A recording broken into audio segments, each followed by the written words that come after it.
because it was stacked against them. And it's easy to lose hope right now. The second thing, I listened twice to President Obama's presentation yesterday. In part, he draws a contrast between the protests in the 60s and the here and now. Now, I'm of an age, I participated in those protests in the 60s, and I remember them being fairly diverse.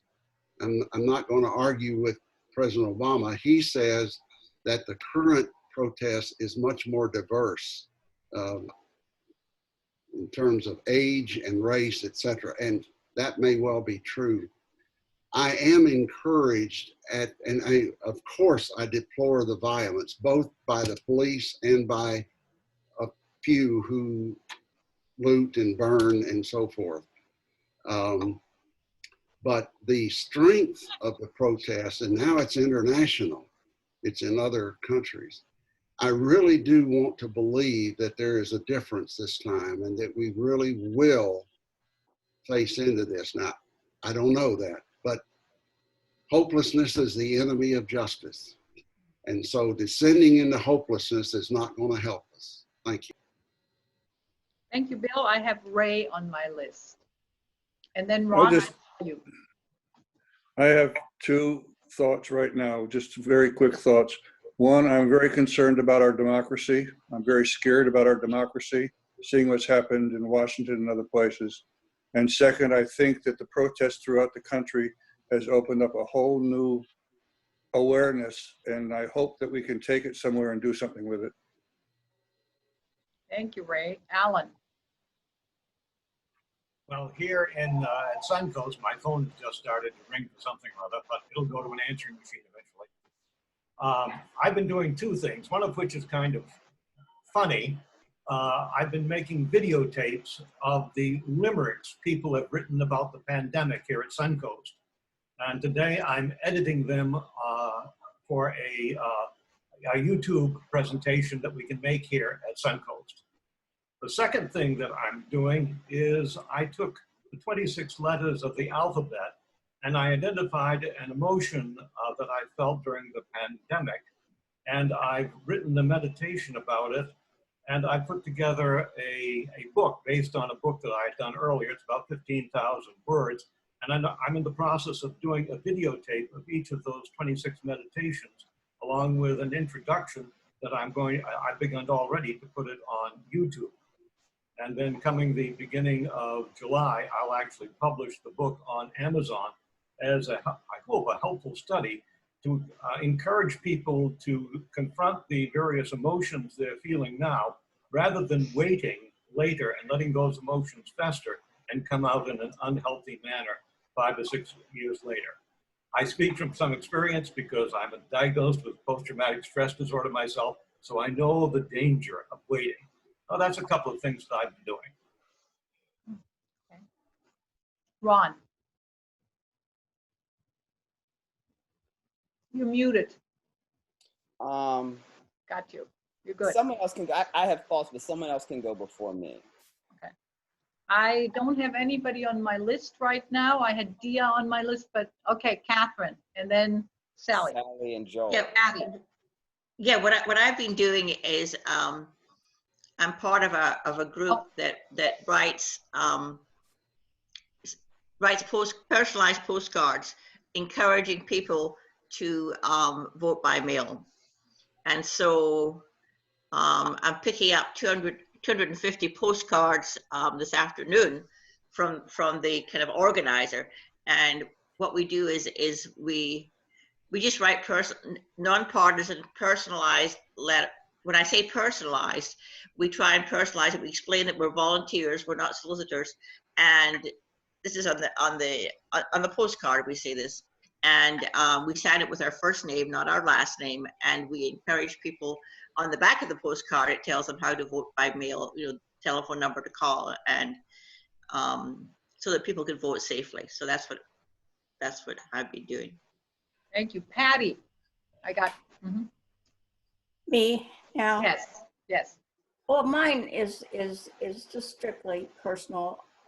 I and personally, myself and my family are colorblind, totally, completely. Huh.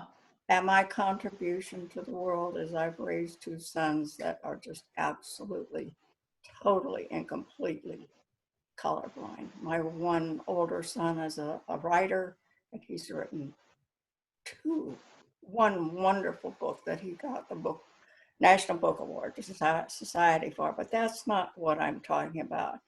I had a very dear friend who was Black, and we got into a conversation one day, a very personal conversation. It was not during a time like this. This was just an ordinary time. And we were talking about this subject, and she said to me,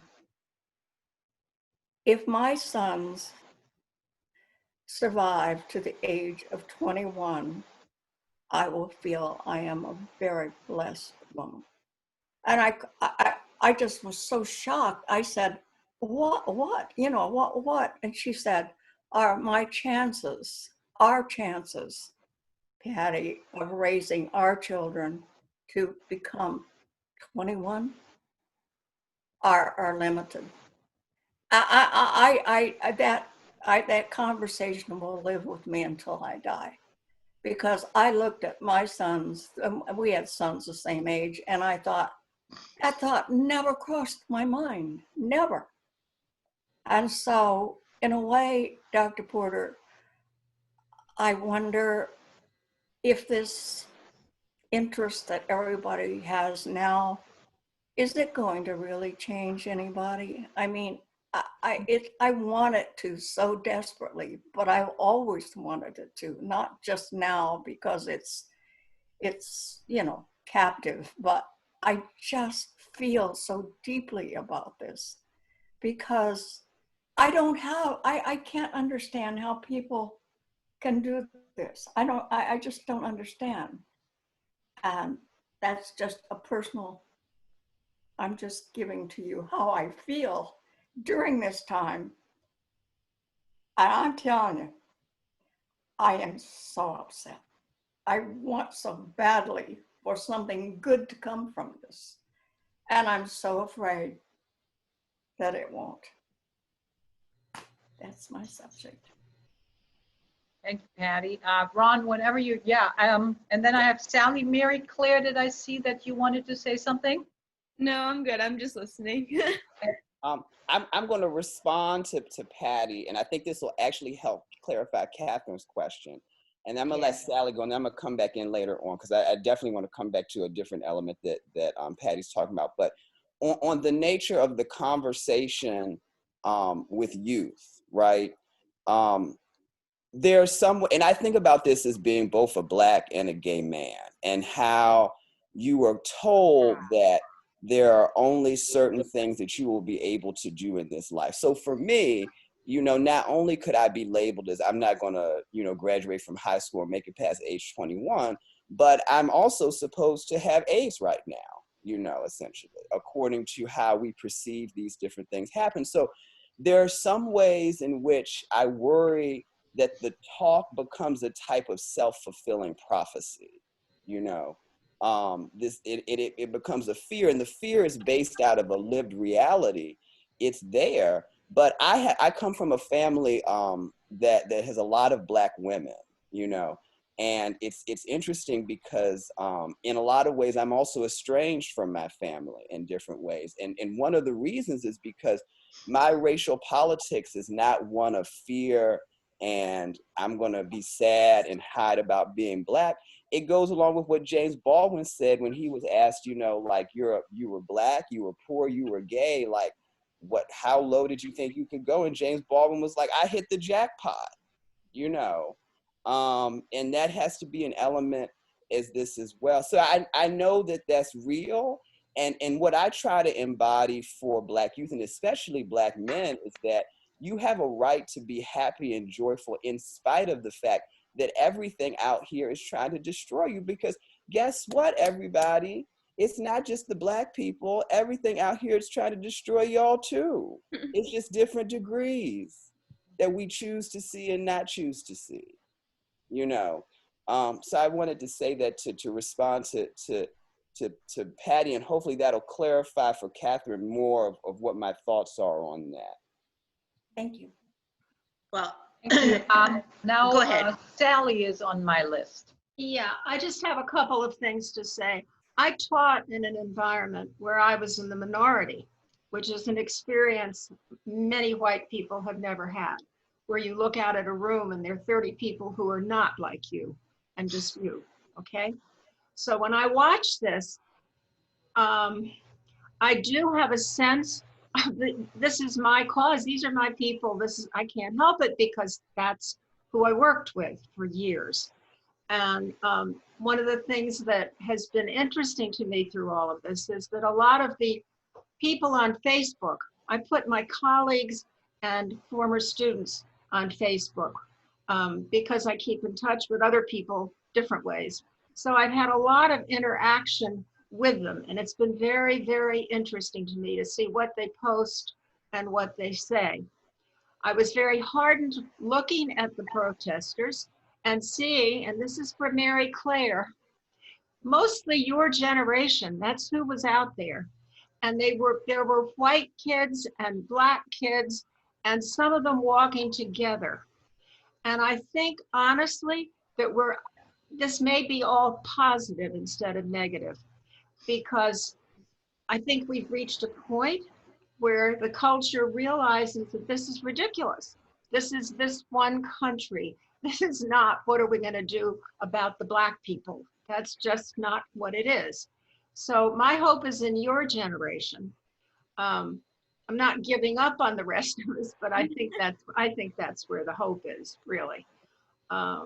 So those were the two things I wanted to say. First, the other thing I was thinking was, there are wonderful things that we can all read.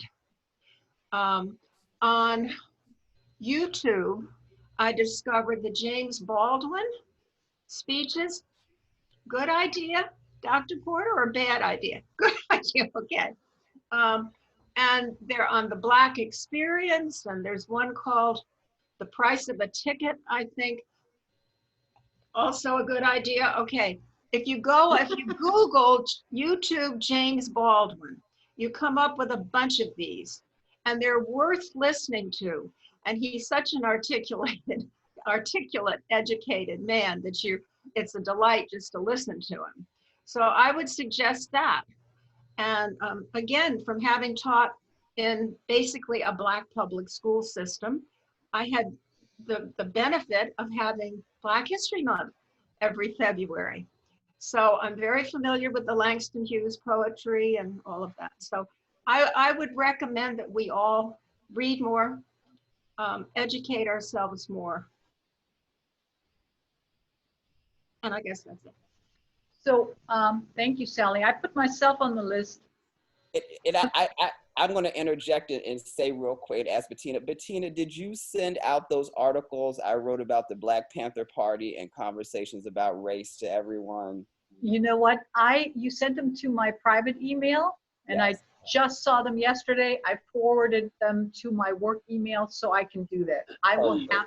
Yes. Sorry, I don't often check my private email anymore. So, but I'll forward it. So I want to say something, and partially in response to Patty, about saying that hopefully, things will change or people will change, but you don't see that. And I have to say that this last week, I have experienced in myself a big change, and I've experienced it in my daughters. And from, you were saying, I don't see color. I was one of the people who said that. And I don't say it anymore because I've learned. So here's what it is. It's just like right now about listening and learning. And I've heard from some of my friends that are Black, they're saying, no, that actually, why would you say you don't see color? Because we are different. I have a different color than you have. And to say I don't see it is kind of negating that there is a physical difference, like, you know, I'm taller than you are. So that's one point. And then I think we all want to say, never thought I'm a racist, and I still would say that, but I was also a little unaware, or I don't know. It's just like, now I get all these people telling me, or on Facebook, their experience, and I'm just becoming aware of the hardship that Black people have gone through. Now, like somebody said, their maintenance man, that he has his own business, washing machine repair, and they've, you know, seen each other several times, and now because of this, the conversation has opened up. And he's telling her he's never going out for any calls at night. You know, he would, it's his business, but he's not, because he's afraid to go out. Somebody else saying, she's white, her Black husband went to just put gas in her car, and suddenly there were like 3 police cars around him. They were going to arrest him because a white lady next to him said, oh, this might be the guy who was doing all the robbery in the neighborhood. And he was not arrested because another white guy came up and said, no, I saw him coming from the different direction. And those kind of stories, I have to say, I wasn't aware of it. Yes, I was aware of the racism that's still in this country, but those personal stories now that's really changing me. And it's been changing my daughters, it's been changing my friends. And those honest conversations and sharing is just like amazing to me, what's coming out of this. So I think this is different than the 60s. I wasn't a part of it, but I think what's changing now is the consciousness of people, the awareness of people. Back then, and please correct me if I'm wrong, 60s changed the laws. Now, I don't know, this is changing individuals in my mind. So there we go. Thank you for listening to me. And I know, Catherine, you had your hand up. Yeah, this is And Sally? I've been educating as an immigrant to the United States. I've been getting myself more educated about the Constitution, and first of all, I'm heartened by the fact that I see policemen sometimes marching with the students, you know, taking a knee. That's very heartening to me, and so I am hopeful that, as Sally said, that change will come out of this. The one thing that I'm learning is that the armed forces are there to protect us against outside countries, other countries. But the police have a completely different purpose, and that is to protect and defend the population. And sometimes they are the police are supplemented by the National Guard at the request of the governors in order to also do this. What I am fearful of, and where I think this may turn, is I see the beginning of introducing armed forces, and our armed forces should not be, in my opinion, and from everything I'm reading, should not be there to against our citizens. The armed forces are to protect us against, you know, external enemies, not our own people. And that's the area where I see, perhaps, if that continues to happen, where I see this whole thing is maybe not being positive. But otherwise, if we just keep it to the police force and the National Guard, and what I see as being peaceful demonstrations of all people, brown, black, white, young, old, and I wish I was young enough that I could go to, I see that as being very positive. Thank you. Sally, does that make sense? I have Sally, and then Ray, and then Ron. I have a very quick comment, and that is that one of the things that should come from all of this is criminal justice reform. That's a real thing. It's not just my attitude or your attitude or whatever. It's the reality that we really do need to do the criminal justice reform that was started. Now we need to do it. Ray, I do see color. What I try to do is not to let the color set a predetermined attitude towards what I'm looking at. Because to look at Ron and say he's not black, it's not right. He is black, and I'm white. I'm a cracker, but I see it. We all are very different, but what we have to try to do is not let what we see be set by predeterminations. thank you. Ron. So I'm gonna, this is perfect because I'm gonna pull Mary Claire into this also because we were having this conversation. So I'm gonna go out on a limb and kind of capture what I'm feeling about the time. So in terms of wellness, like I'm actually really enjoying myself. Like I've been teaching virtual yoga, which has been wonderful for people. I've really been enjoying teaching the sex and gender class and coming together and talking about these issues as they're unfolding. And really sitting down and paying attention to what is happening. I have long thought that we as a humanity on this planet are now in a process of purification. And Patty, you know of what I speak, you know, and this has been talked about in all different types of traditions.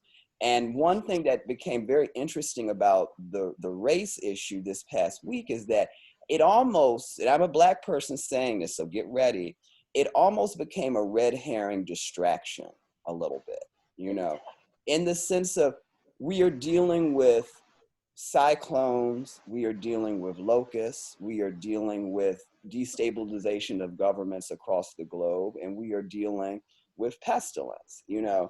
And the way that I'm seeing people respond is, and I'm saying this because it's like, you know, sit down and pay attention. Don't get caught in the hype because there is still a plague out there. You know, it's not gone anywhere. We've not come through that. And the approach, the political strategy to this may be a lot different than what we have been accustomed to before. So yes, we may have been accustomed to marching and whatnot in the 1960s with the civil rights notion of we need to secure the law, you know. But that changes not only when you're dealing with a plague, but coming back to you, Catherine, where you're dealing with a government that looks like it is ready and willing to start to use its armed forces against its own people, which is mirroring what is happening in other governments too. So my place of hope, to go back to Bill and to Patty, is my place of hope is knowing that humanity is going through growing pains right now on multiple levels to get to a different place. And we're all playing that role in that. But reminding people to keep yourself safe and aware. One other thing my grandmother said, you know, is when there's a thunderstorm, she used to say, you know, get in the house because God's doing his work, you know. And she has been coming to me a lot lately and really saying that to me, you know, get in the house because there is a lot of work going on right now out there. So I just wanted to share that. And Mary Claire and I talked about that at the end of last class because she also is in the space of what do you do? What do you do? And you see all this stuff on Facebook and Twitter and different things happening. I personally, I'm not on Facebook and Twitter right now, specifically because I don't want to get caught up in the whirlwind, you know, and we have to be careful. And I'll say this, and I want to turn to Mary Claire. The era of history I'm actually studying right now to make it through this are two. One is the Black Death, and the other is the plague of Justinian, because no one's really talking about how a society responds when you deal with sickness. And we're looking at this through the lens of race, which it is what was George Floyd thing with some racist stuff.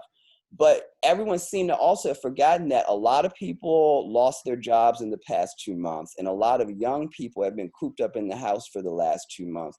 And a lot of people are in a place of they've lost hope. And so what we're seeing now is not only this big racial justice movement, we're seeing a lot of people who have been in desperation also coming out into the streets. And we have to kind of maneuver through all this. And Mary Claire, I'll turn it over to you because I know you got something to say. Yeah, just kind of like from my point of view, like since talking to Dr. Porter, I've kind of nixed Instagram and stuff because there was just a lot of social pressure that's like, if you don't repost this, then you're a white supremacist. If you do repost this, then you're this, and just kind of like a lot of pressure there, which was not constructive. And also I noticed that a lot of people like on that I follow have the same ideas and beliefs as me.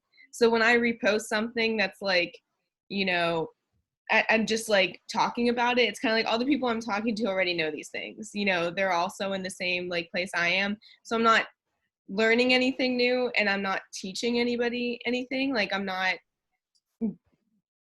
being changed and like helping people learn kind of like how we should look at these issues and stuff. But also I'm here to survive this second wave that I feel like is coming. And like, I would love to go march, and like my friends have asked me to come, and like, I really feel called to do that, but I really want to live. And like, I really want to survive the second wave. So I'm really happy that I'm here because like I'm hearing a lot of different points of view, which is really what I wanted to. And I feel like my place right now kind of is to control what I can control, which is like educating myself. Like me and my roommate FaceTime last night, we were talking about everything, and she sent me some articles that she's been reading and YouTube videos. So like, I think that's my place. And like, after a couple of days of reflecting, like I've come to terms with this is my place, and like, I'm going to focus on that and not get all tied up in the social pressures that are going on right now. That's my little bit. And thank you. Sarah, as a younger person here, not a student anymore, but still, can you share? Yeah, my thoughts were sort of related to what Mary Claire and Ron were just talking about. I've just been feeling really frustrated. The social media aspect is a huge part of it. You know, you see everybody trying to look like a hero and reposting every single thing that they see without looking into the facts behind it and thinking twice about how is that actually moving this idea forward. You know, what is that really helping? You know, you posting a blank black box on Instagram doesn't make you necessarily an ally or a protester or any sort of activist. It just means that you are following along blindly with the first thing that you saw. And so I've been really, honestly, I've been doing that same thing, just sort of trying to stay off social media because of those pressures to look like you're helping, even though at the same time, as much as I would love to, yes, be out there physically protesting, see some sort of change being made, I also recognize, you know, my role right now is to be here at Suncoast helping and working with these residents. And it would be so incredibly selfish of me to go out and protest and join these large groups of people while we still know it's so unsafe, just for me to feel like I'm doing my part, but then in turn possibly risk, you know, the health of anyone else around me. So it took a bit of time for me to sort of come to terms with that and be okay with that. I can't do everything, and you know, it's not any one person that's going to fix, obviously, all of the issues. So I've been trying to just, sit back, listen to the people who deserve to be speaking right now, which isn't me as a white girl. So yeah. It's very good. Thank you. Which actually, and that occurred to me before in the conversation, I often forget, and I do live by how we're supposed to live here at Westminster to protect everybody. So I'm not going out to eat and doing stuff, but I'm so eager to support and show solidarity that I was actually thinking of going to, you know, and I won't do it. Thank you for reminding me. I mean, I would have had my mask on and my 6 feet disinfectant and all the things but this reminded me that I'll stay where I am on my front porch. So anyway, thank you. I just want, if anybody was concerned about it, please don't be. I'll be home. So I don't have anybody on my list. I'm looking at the. Joel. Oh, okay, sorry. Hi there. Where's Joe? Um, Where's Joe? Oh, my concern is that we've seen demonstrations for 9 days. What have they accomplished? They have destroyed their neighborhoods. They have, I guess, you wonder, none of them evidently have a job. They don't have family responsibilities. They're putting themselves out in the middle of this chaos, and they're subjecting themselves to a virus that we have no idea what is going on.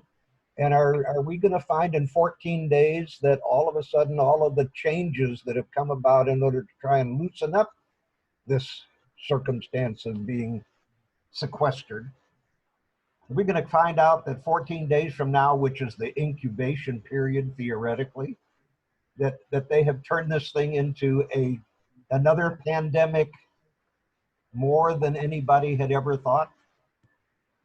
And what they accomplished. It's very frustrating. We're old enough that we're protecting ourselves because we're vulnerable. And I don't have the capability of going out and carrying a placard and walking in the middle of chaos. I've been there and done that, and it's time for somebody else to take that banner. But I'm concerned about the results of where are we going to be with the fact that all of this social distancing all of a sudden has disappeared. And now are we waiting for the second run or the third run of the plague? That's my comment. Ron, I don't have anybody on my list otherwise. oh, I had. Oh, Catherine? First of all, I want to appreciate what Sarah said, because I think it is what you're doing, Sarah, is very, very important and very valuable. And you're absolutely right in protecting the population that you serve, which is actually us, right? And Joel, I appreciate your comment. I just wanted to say, Joel, that not all the protesters, though, are. I mean, there's a minority of people. A lot of the protesters are peaceable people, black, white, gray, red, whatever color, and but there are a minority of what I would call anarchists.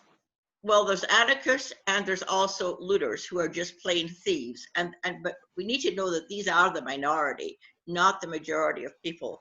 The one thing I do agree with is that the protesters who are peaceable protesters, doing it for the right reason, are forgetting about the coronavirus problem and the fact that they could be causing a second wave and a third wave.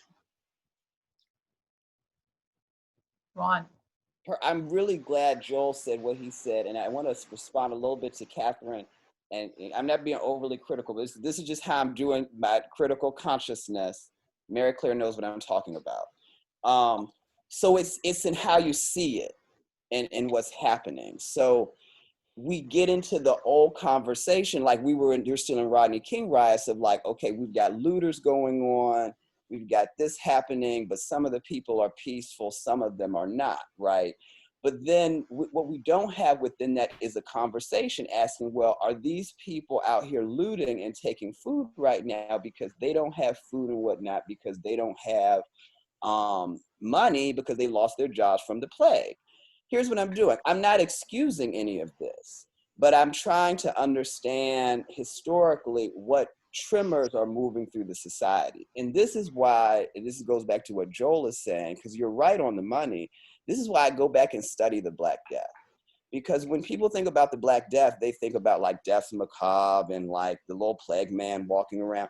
But no one really asks, you don't have a lot of conversations about like, well, what actually happened to the society of people as the plague was moving through? Because a lot of them died. So you don't really kind of know what was going on. What we do know is that you had a movement from Europe out of the dark ages of feudalism into the Renaissance as a result of the Black Death, because the Black Death caused a lot of questioning of how society was functioning. There were questions involving the monarchy or whatnot, because they couldn't get their stuff together.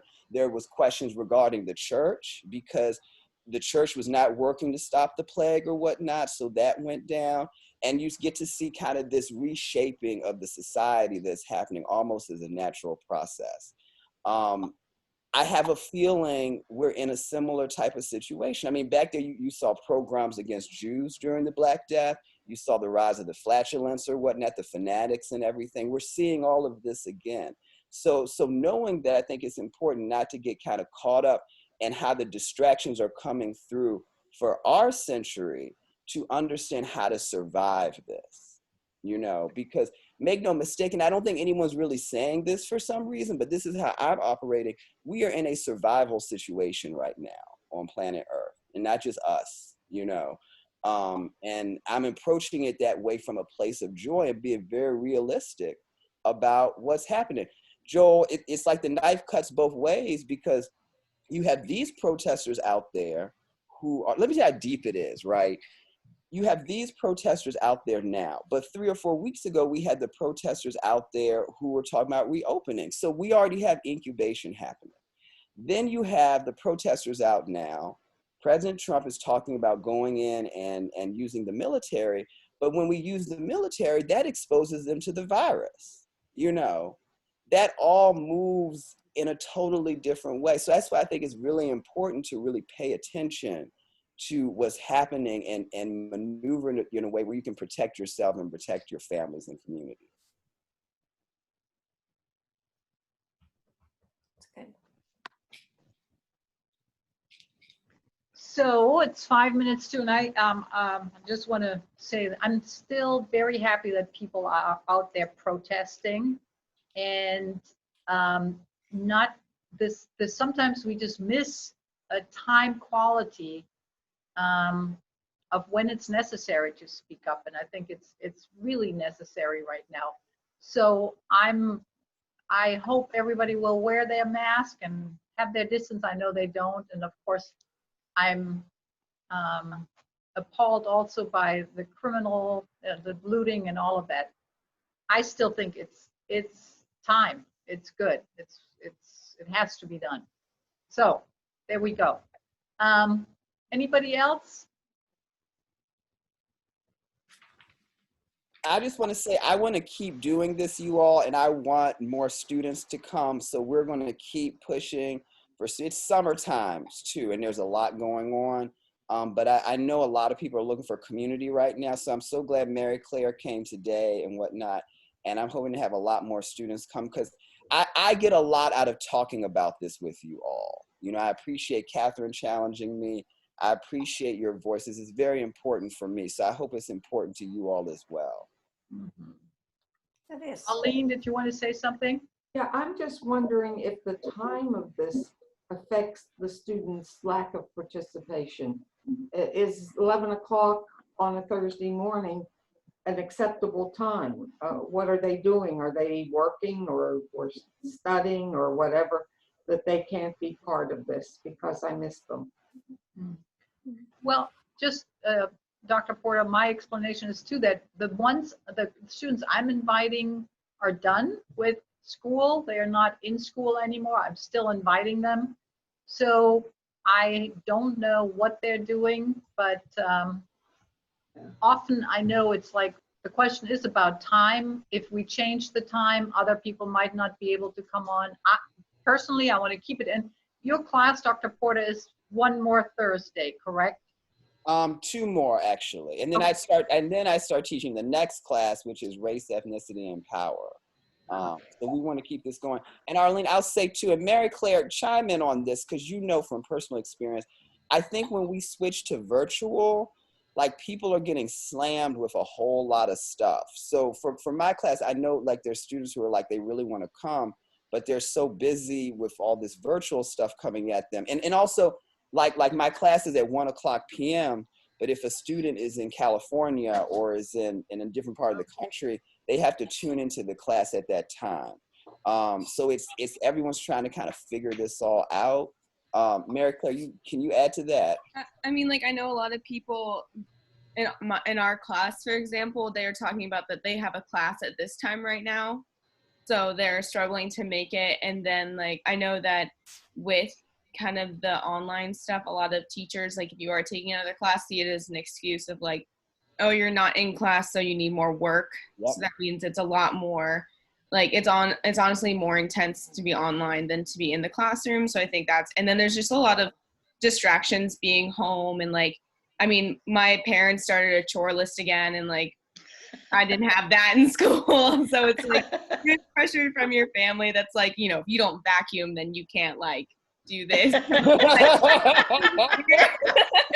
So there's probably some of that going on as well. And then also, like, I know personally I've been sleeping a lot more than I ever have. Like at school, I was up at 6:45 every day to like get my day started, but now it's like hard for me to wake up before 8 a.m. And I think that's just a lot of emotional pressure like going on right now, just like the change in the kind of system I was used to. Like my plan wasn't to come home until like Christmas break, so it's just like a lot kind of going on. So I think that might be part of it as well. And not gonna lie, they might be asleep, like I don't know.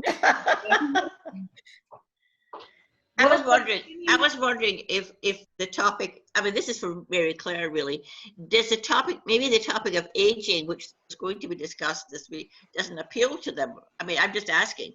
I mean, I was excited to talk about it just because within my major, I've had a lot of older people talk to me and say like, because I do marine biology, like, and I'm focusing on plastic pollution, and a lot of people come to me and they're like, this is your generation, and I just kind of like, well, everyone's still on the planet, like we can all work on this together right now. So I was kind of excited to talk about it. And just my unfortunately my grandparents have passed away, so I like haven't been able to have conversations with them. And like when they were around, both of my grandparents had dementia, so I never really had the perspective of like older generation. So I was excited to kind of talk about like how everyone's seeing like current events going on right now, like just the different perspectives. I was excited to talk about it. So hopefully we'll talk about that next week, because like I definitely want to come for that.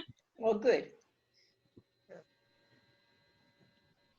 Perfect. How's everybody feeling?